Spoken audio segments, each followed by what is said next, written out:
Gabriela Díaz Alatriste, quien nos va a platicar sobre la obra y bueno, lo que vamos a escuchar esta noche. Me quiero disculpar en nombre del maestro Estebané, quien ha decidido estar ausente en esta charla por cuestiones de preparación previa al concierto. Entonces vamos a escuchar a la maestra y los dejo en sus manos. Bienvenidos y gracias por estar aquí nuevamente. Muchas gracias, buenas noches. Yo siento que un mundo nos separa. ¿Ustedes cómo sienten? ¿Verdad? ¿Me puedo mover un poquito? Y le voy a pedir al de la cámara que igual se mueva. Yo necesito sentarme.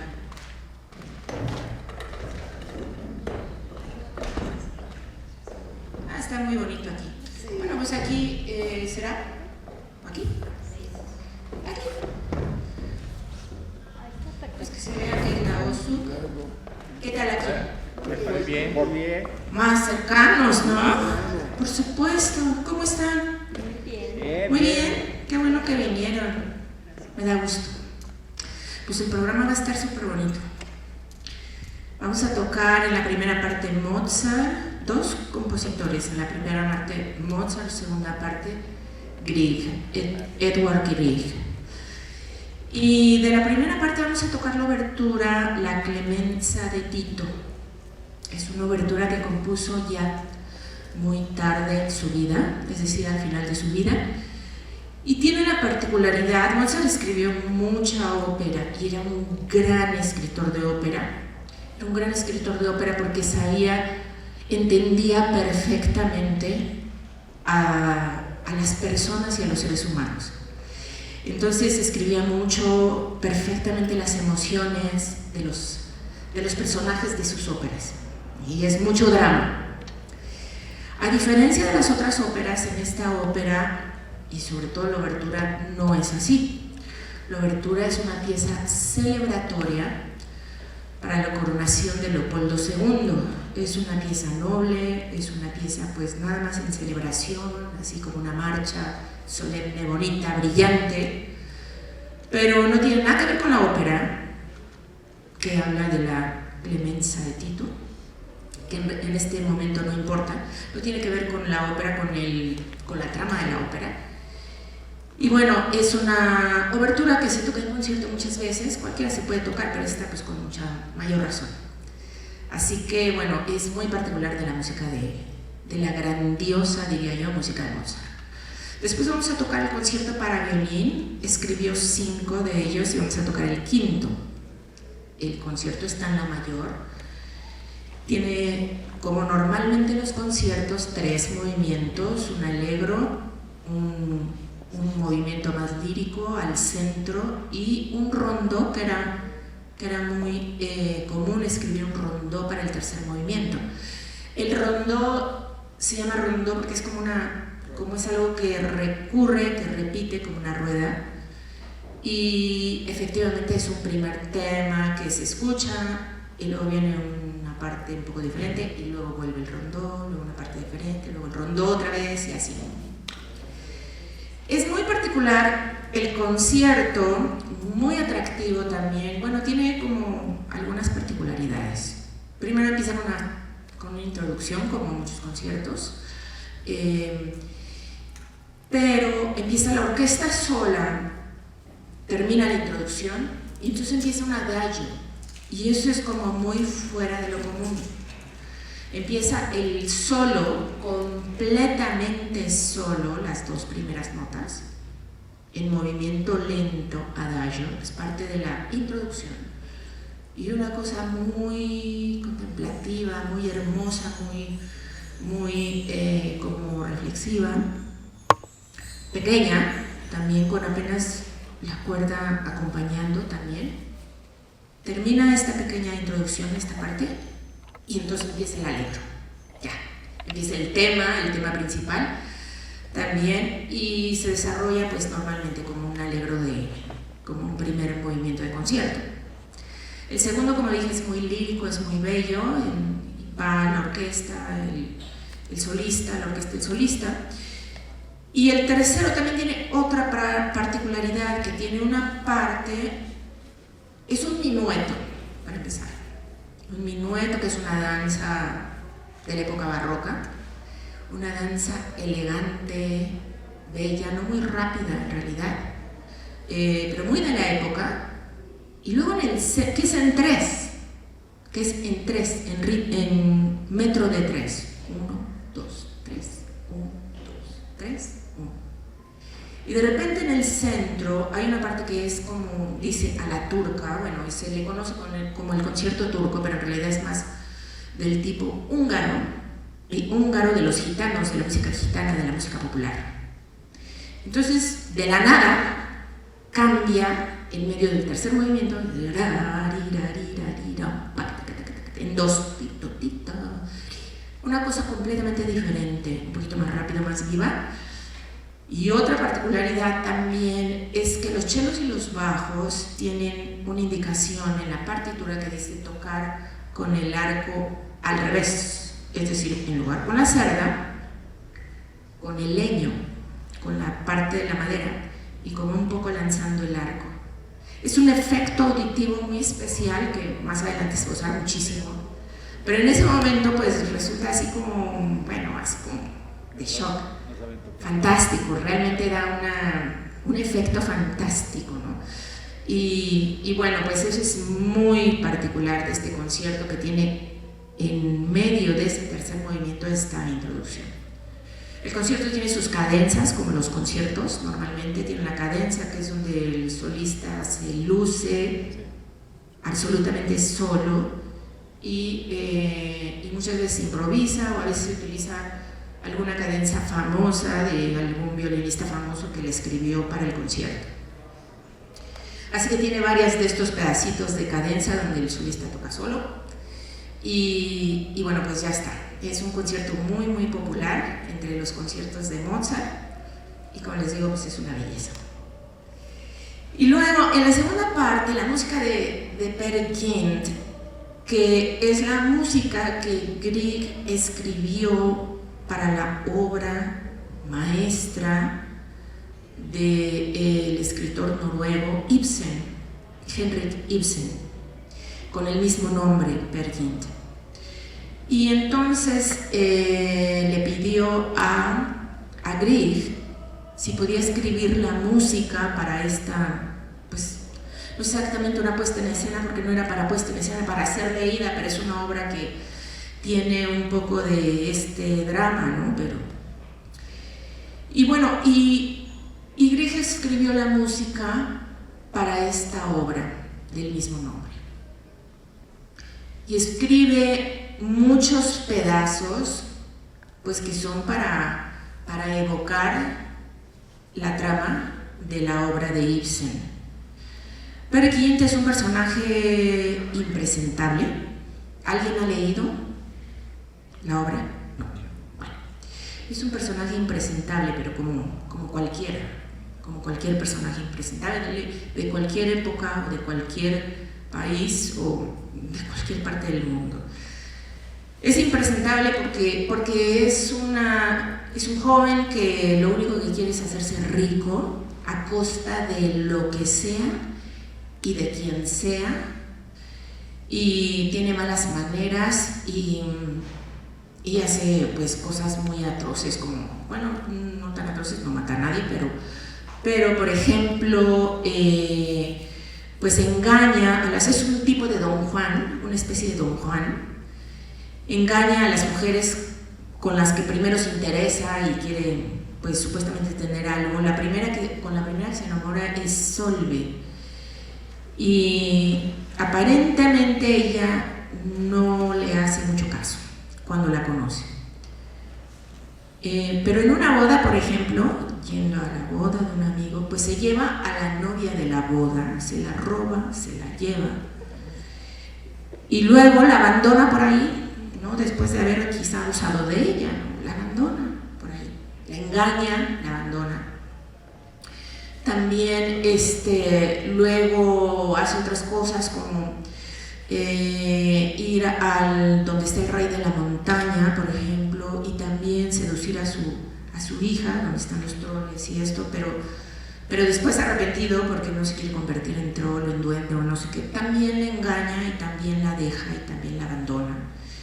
Y luego quiere, de todo escapa, de todas sus trapacerías, se da la vuelta y escapa y deja todo un reguero detrás de él por todas partes donde pasa.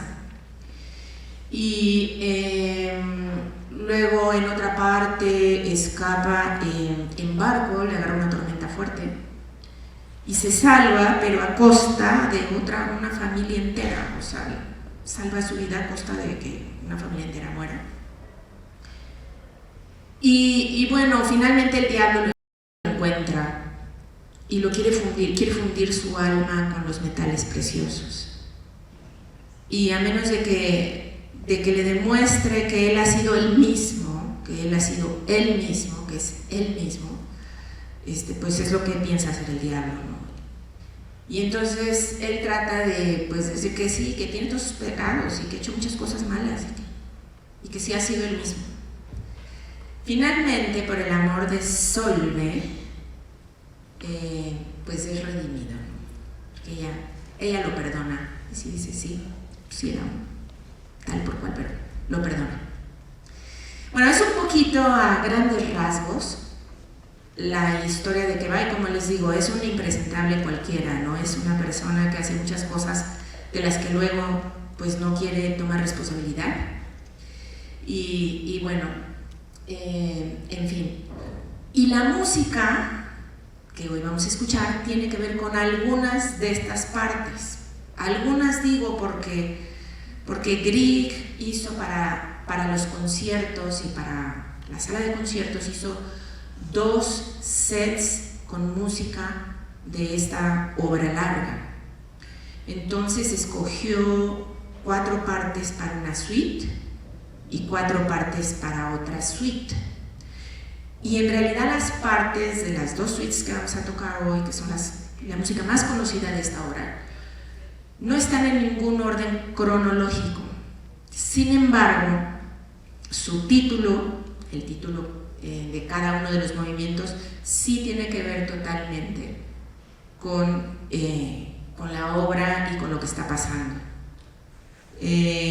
Famosísima la suite número 1 es El Amanecer, que en realidad Grieg describe como la maravilla y la belleza del salir del sol, ¿no? Que es una cosa mágica, bellísima, y pues no sé cómo le hizo, pero ese movimiento le quedó mágico, bellísimo y realmente una joya, una maravilla de música, que es lo que evoca El Amanecer.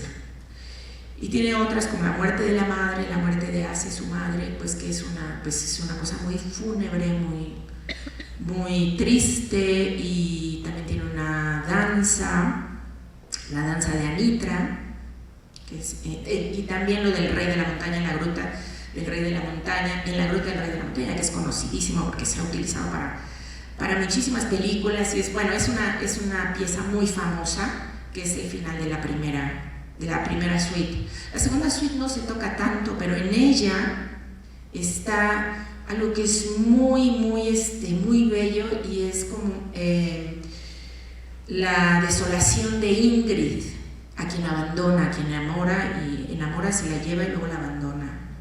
Y ese corazón roto y esa desesperación se escucha en el primer movimiento de la segunda suite. También está la tormenta, donde se puede escuchar perfectamente todo, ¿no? La tormenta, el mar, todo, y casi naufragando. Y finalmente en esa segunda suite se escucha también la canción de cuna, que es la canción de Solveig, que también es famosísima y es simple, hermosa, como una canción de cuna, como lo que es. Y vamos a tocar primero la segunda suite y luego la primera suite. Y como les digo, los movimientos no llevan un orden cronológico, pero por supuesto si ustedes leen en su programa van a poder darse cuenta de lo evocativa y de lo hermosa y descriptiva que es la música de este compositor noruego, el más grande, más emblemático compositor noruego de todos los tiempos. Muchas gracias. ¿Una pregunta? ¿Alguna cosa? Bien. Vamos a abrir la sesión de preguntas si alguien tiene. ¿En qué año la compuso? En el siglo XIX. Gracias. 1876 me parece. Bueno, las suites las extrajo en 1880 y algo, pero la compuso en el 76. Es música del siglo XIX. ¿Alguna otra pregunta? Sobre, bien, perdón, sí está bien, es que casi no puedo gritar.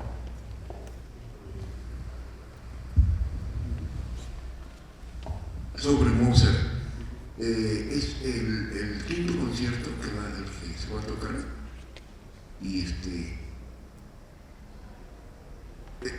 uno de los más bonitos, de los más famosos de la creatividad de Mozart en cuanto al concierto de violín, o hay otros más importantes, digamos. Por favor.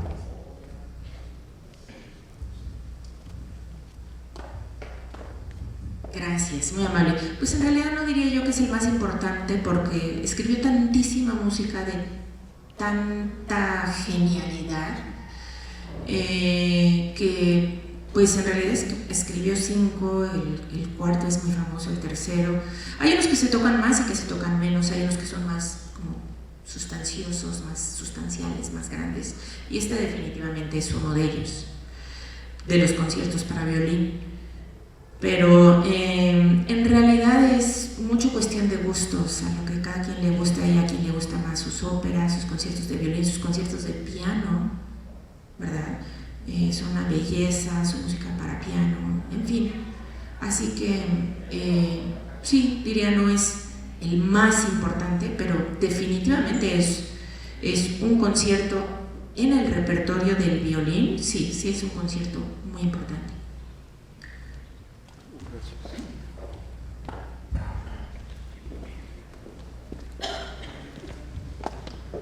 Buenas tardes. Es también con relación a Mozart. Habla de la clemencia de Tito, pero es una música dedicada para la coronación de Leopoldo II.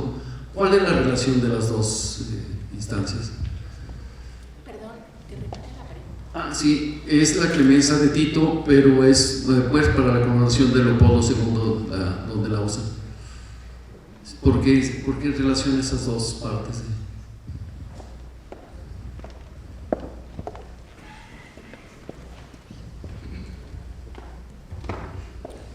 Bueno, en la época de Mozart todavía la música se hacía muchísimo por encargo, y por encargo de los que la pagaban y de los que decían qué se tenía que hacer y cómo se tenía que hacer. Entonces lo menciono porque es algo que no escribió él porque él quisiera, sino escribió esto para conmemorar, en conmemoración de la ocasión festiva, celebratoria de este personaje. Y sí, en la época de Mozart todavía, pues la música se hacía en la corte, mucho para la corte, mucho para la iglesia. Y fue hasta Beethoven, cuando Beethoven ya hizo su música un poco para la gente y para la sala de conciertos, no tanto para la corte. ¿Alguna otra pregunta? ¿Les puedo hacer una pregunta yo? Sí, claro. ¿Sí? ¿Ustedes son asiduos a los conciertos? ¿Vienen siempre? Sí. Ok, ¿y qué les gusta oír? ¿Les gusta todo? O si pudieran decir en este momento algo que les gustaría, ¿qué sería? Sí. Música contemporánea. Ok, Sostakovich, Stravinsky, y por allá alguien quería decir algo.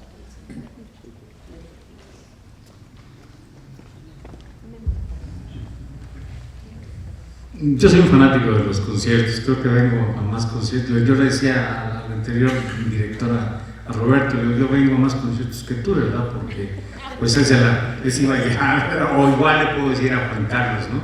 Yo estoy en más conciertos que tú de la Sinfónica, ¿no?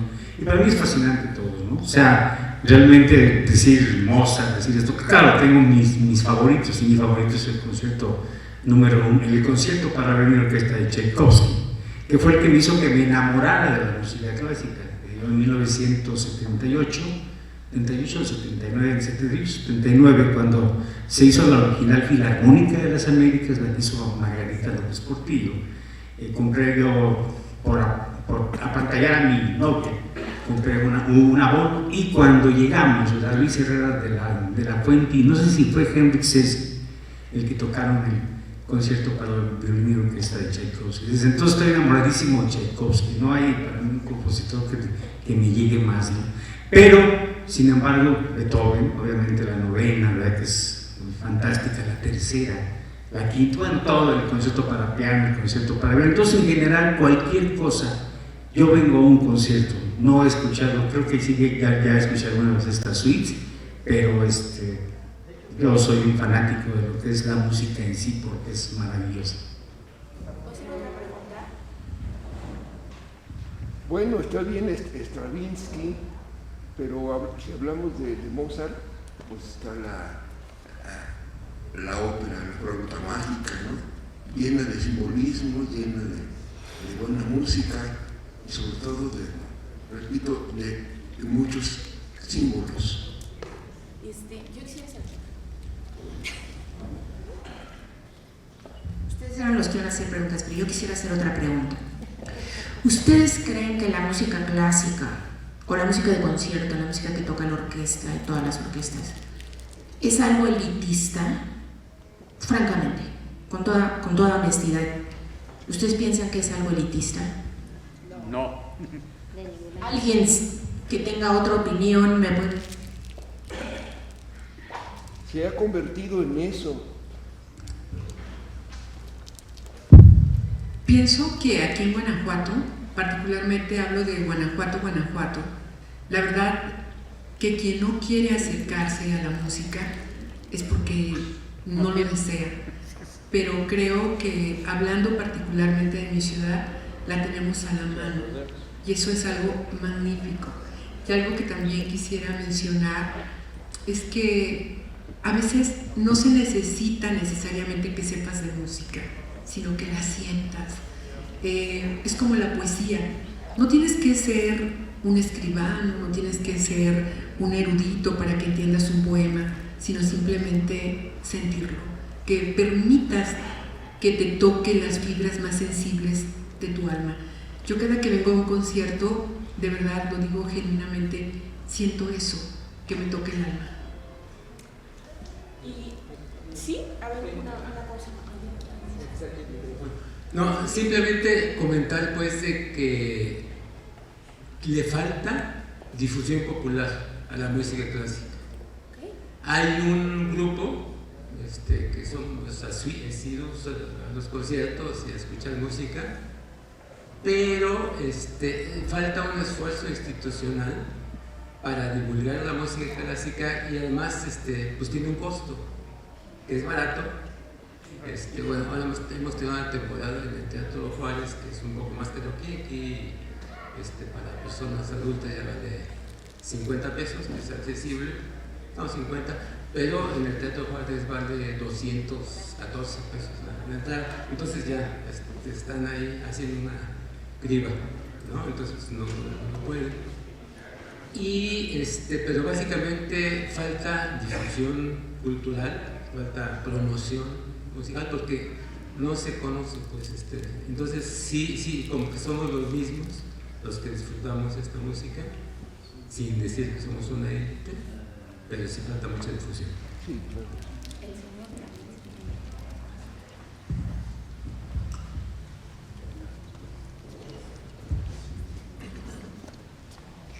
Gracias. Bueno, en primer lugar, gracias por la charla, estuvo realmente extraordinario. Yo no diría elitista, yo más bien diría que no hay cultura, no hay educación para poder realmente conocerla. Y la gente le tiene miedo. De hecho, en el grupo de amigos míos, yo vengo de Irapuato, y les digo, yo los viernes cada vez que puedo me voy a escuchar a la Sinfónica. Oye, qué padre, a ver cuándo vamos. ¿Saben cuándo no me vino? Jamás. Nunca. Qué padre, oye, a ver cuándo. Pero no les llama. Y alguien por ahí, oye, tú que oyes música culta. Espérame, pues ¿cómo oigo música culta? Pues tienes que escucharla para poder realmente saber de qué se trata, ¿no? Yo creo que la difusión es importante, pero la educación creo que también es importante. A mí me pasó, en secundaria me llevaron al Teatro Morelos con un director, el maestro Batis, y pues éramos puros chavos de secundaria, no teníamos ni idea de lo que íbamos a escuchar. El señor estaba de chamarra, habló con nosotros, es una plática muy interesante, y nos dijo que íbamos a escuchar, y ahí se aprendió. Y desde entonces soy un enamorado de la música clásica. ¿Por qué? Porque alguien me introdujo a ella en esa manera. Creo que la educación hacia la música clásica es bien importante. La difusión lo es, pero si no hay algo de fondo que le llame a la persona, quizás en escuelas o algo, difícilmente podría apreciarse de esa forma. Yo no lo pondría como elitista, más bien como de educación o cultural. ¿Puedo agregar algo más? Ya, maestra, vamos a tener que cortar un poquito porque ya estamos músicas. Yo me la pasaría aquí charlando con ustedes, pues hasta que empezáramos, ¿no? Pero yo entiendo que la música va a empezar y que el público tiene que venir. Ha sido todo un placer escucharlos y sí lo pregunto porque a veces se piensa eso, y claro que nosotros, los músicos, los que nos dedicamos a esto, pensamos, pero es que no es elitista, ¿cómo va a ser elitista? Por supuesto que nosotros no lo pensamos así, pero hay un poco esa idea. Y también me llevo, es muy importante que me llevo que en este grupo, claro, la gente no piensa que es elitista, porque hay muchísima gente que por supuesto no piensa que es elitista. Me llevo el comentario de aquí de la señora que dice que efectivamente no hay que saber, simplemente nos hace sentir algo. Así es como muchos de nosotros empezamos a ser aficionados y profesionales de la música. Y esto de la difusión, por supuesto que, pues sí que es, tal vez es una tarea pendiente. Y yo con la orquesta que dirijo en el Estado de México, me consta, porque he ido a múltiples poblados donde la gente muchas veces no ha escuchado música, en el Estado de México, en algunos municipios, y siempre la respuesta ha sido extraordinaria. A la gente le gusta, a la gente le llega, a la gente le llena el alma. Y bueno, pues es un tema importante, porque esto de que haya una orquesta local en una ciudad como Guanajuato, y esto de que la gente sienta que es su orquesta y que venga a disfrutar, yo particularmente, yo pienso que la música hace mejor la vida y hace mejores personas y nos deja muchísimo, nos llena muchísimo el espíritu, el alma, y nosotros estamos ávidos de que la gente escuche lo que nosotros hacemos. Así que sin más, les agradezco muchísimo, espero que disfruten, espero que pueda volver a platicar con ustedes en algún momento, me encantaría. Y bueno, pues muchas gracias, muchísimas gracias, pues vamos a dar ahora sí que fin a esta charla. Muchísimas gracias.